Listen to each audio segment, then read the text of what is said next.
wabarakatuh. Video ini saya buat untuk menyelesaikan tugas mata kuliah Studio Perencanaan Wilayah dengan dosen pengampu Ibu Despri Nur Annisa Ahmad, ST, MSc.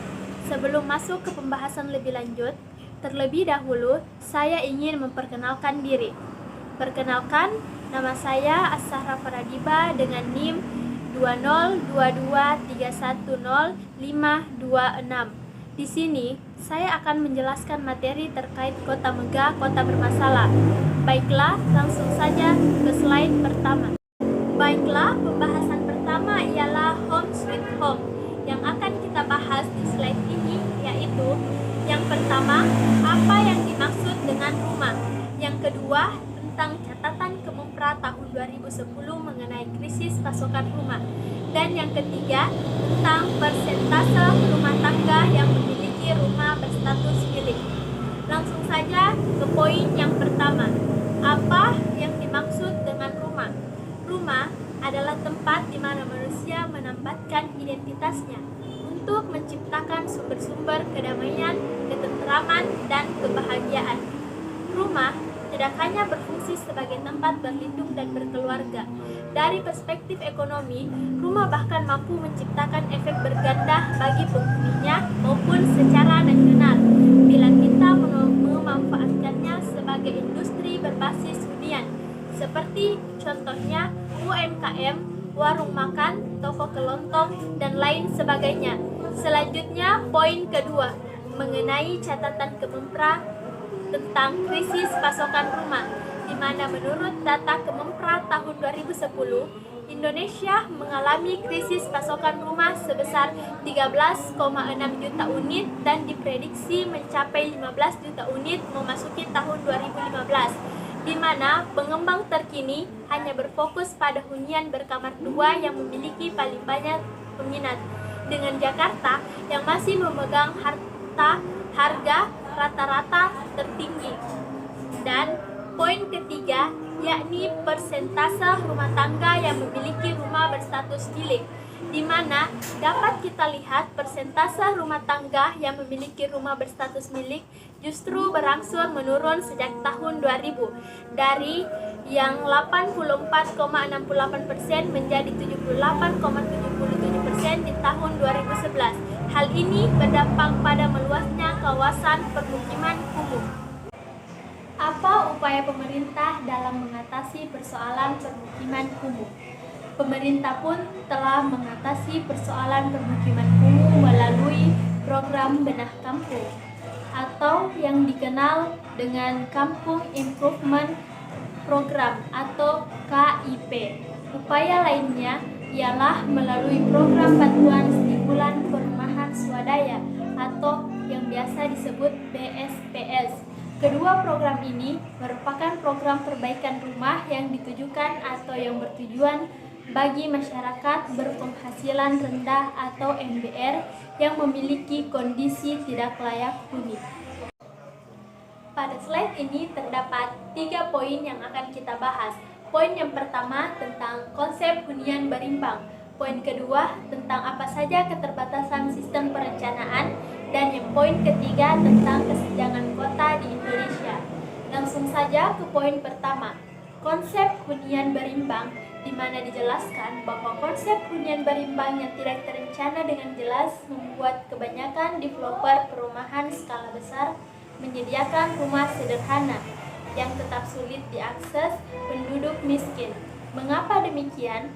Sebab harganya mahal atau itu murah, namun berlokasi jauh dari pusat keramaian, tempat kerja, dan kelengkapan infrastruktur kota.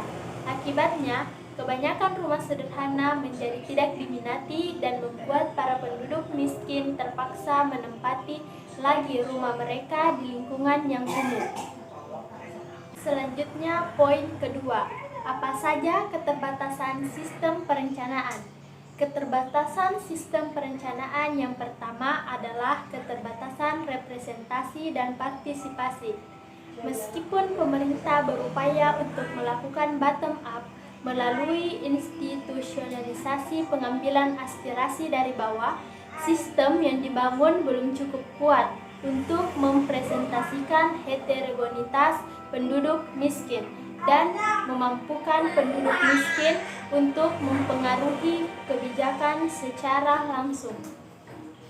Keterbatasan sistem perencanaan yang lainnya, yakni yang tidak berbasiskan pada prinsip subsidiaritas. Subsidiaritas adalah pengambilan kebijakan di level terendah yang paling mungkin untuk menjangkau penduduk yang paling marginal, sekalipun konsep ini mensyaratkan adanya kelembagaan di level yang paling mikro, seperti kampung, untuk memastikan representasi dan partisipasi politik penduduk miskin.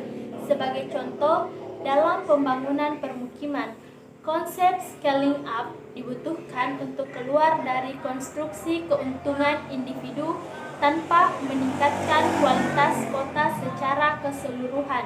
Baiklah, selanjutnya poin ketiga tentang kesenjangan kota di Indonesia. Kesenjangan kota di Indonesia tidak terjadi secara natural, tetapi justru diperkuat oleh diskursus umum, kekuatan pasar, kapitalisme, bahkan peraturan. Dijelaskan bahwa konteks keterbatasan dalam permukiman tidak hanya terwujud dalam permukiman kumuh, tetapi eksistensi permukiman kumuh tersebut justru terkonstruksi oleh sistem yang lebih kompleks. Pada slide ini dijelaskan bahwa berdasarkan data BPS Indonesia tahun 2013, sebanyak 21% penduduk perkotaan tidak mengkonsumsi air yang layak minum. Sementara itu, sebanyak 23% penduduk perkotaan juga tidak memiliki sanitasi yang layak. Keberadaan permukiman kumuh kerap mengancam lingkungan, seperti pencemaran air akibat limbah rumah tangga hingga banjir bandang. Slide ini membahas mengenai legal or illegal. Batasan status legal atau ilegal kerap menjadi halangan bagi penduduk di permukiman kumuh untuk mendapatkan akses pelayanan yang setara dengan masyarakat lain di kota. Layanan listrik misalnya tidak terjangkau penduduk di permukiman kumuh sehingga penduduk harus mendapatkan pelayanan secara ilegal.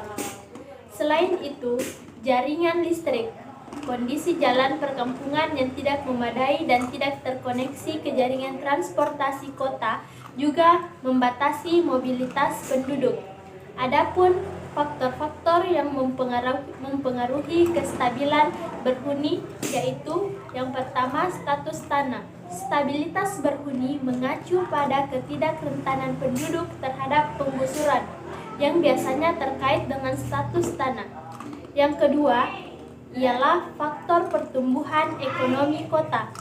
Faktor ini memotivasi dan menjadikan kota yang kompetitif, misalnya mendorong investasi properti di dalam kota dengan menggeser bahkan menggusur penduduk miskin di kota. Dan yang ketiga ialah faktor partisipasi politik. Partisipasi politik tidak terbatas pada penduduk yang berkecimpung dalam politik, tetapi secara lebih luas partisipasi politik dimaknai sebagai kemampuan penduduk membentuk ruang yang mendorong partisipasi. Pada slide ini saya akan memaparkan mengenai kampung kota.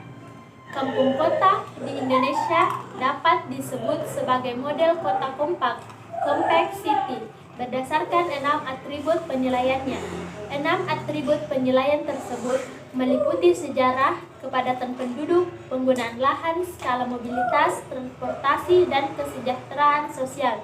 Segala kegiatan kampung sangat mungkin dilakukan secara bersama-sama, meski hal tersebut untuk kepentingan satu keluarga saja, seperti contohnya masak bersama dengan warga kampung dalam acara pernikahan.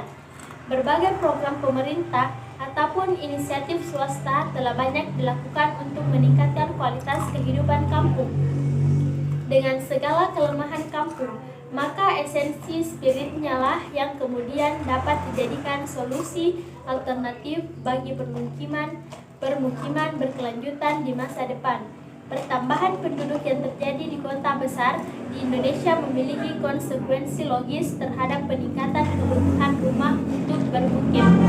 Dan slide ini sebagai closing. bahwa pengembangan kota harus bisa mewadahi keberagaman penduduk dari berbagai golongan dengan memperhatikan prinsip-prinsip keberlanjutan ekologi, dan juga pemerintah mengambil contoh dalam mempertimbangkan kemampuan dan pengalaman pemerintah dalam menyediakan perumahan skala besar yang serba lengkap. Pemerintah diharapkan mampu menghadirkan kembali peran negara dalam perumahan rakyatnya. Baiklah, mungkin itu saja yang dapat saya sampaikan. Lebih dan kurangnya mohon dimaafkan. Saya akhiri dengan ucapan wabillahi taufiq wal hidayah. Wassalamualaikum warahmatullahi wabarakatuh.